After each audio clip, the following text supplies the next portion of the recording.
So Miami plus 800 to make the playoffs. And in a crowded AFC playoff race, the Dolphins have as good a chance as anyone to sneak into that 7th spot. Is that an overreaction, Jules?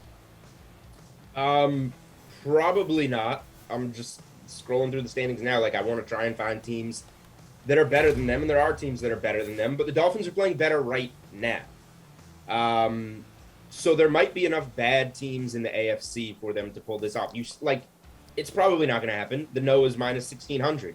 The yes is plus 800. But there are, Indy has crawled its way back after a 3-0 start, but we're always a Carson Wentz injury away or a Jonathan Taylor injury away from them no longer being nearly as relevant.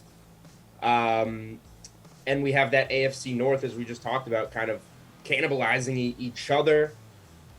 At plus 800, you can interest me there. They're probably not going to get there, but I think the price for how good they're playing right now is well worth it. They're as good as these other middling teams that have playoff hopes. The question is, did they just shoot themselves in the foot too many times to begin the season? Yeah, Geoff, how much interest here would you have in betting the Dolphins to make the playoffs? They're on a bye this week, but they do host the Jets next week. It's an interesting spot for sure. I mean, there is a situation where they may not even have to win out. Like, they may just have to go 3-1, and maybe they sneak in via a tiebreaker or something.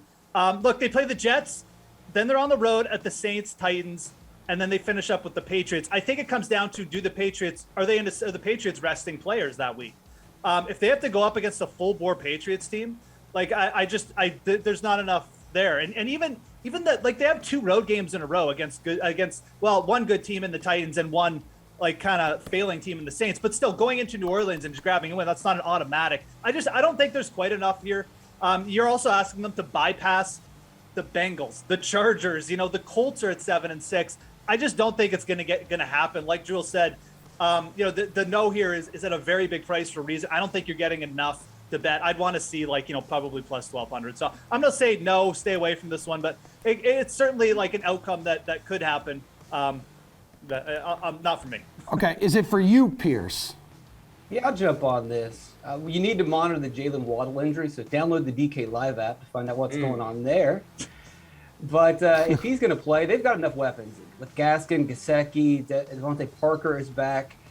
Tua's playing well. The biggest weakness on this team is the offensive line. But if you look at Tua's stats, he has adjusted. His pocket time is one of the shortest in the league, which you say, well, that's bad. He's being rushed.